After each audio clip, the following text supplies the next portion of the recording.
Welcome to Chillin' 101. We hope this video helps. You start by launching Boku no Roblox and getting straight to the codes interface. This saves time and avoids extra navigation. Once the game loads, open the in-game menu and tap the codes or redeem button.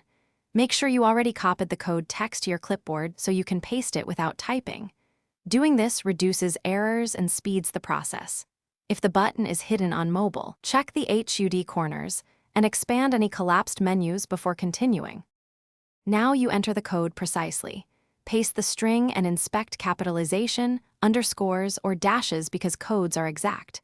Once done, trim any leading or trailing spaces. Even one extra character will fail the request. After you hit redeem or submit, wait for the server response and watch for a success message or reward animation. If nothing happens, try again after a short delay. Servers sometimes lag, or finish by verifying the reward in your inventory or that your currency counter updated. This proves the redemption worked. If the code returns invalid, check whether it expired or if you mistyped characters. Remember, some codes are one-time use per account.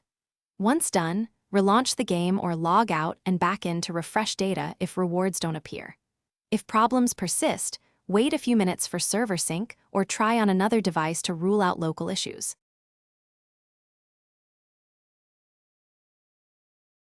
Thanks for watching. Consider subscribing if we helped you.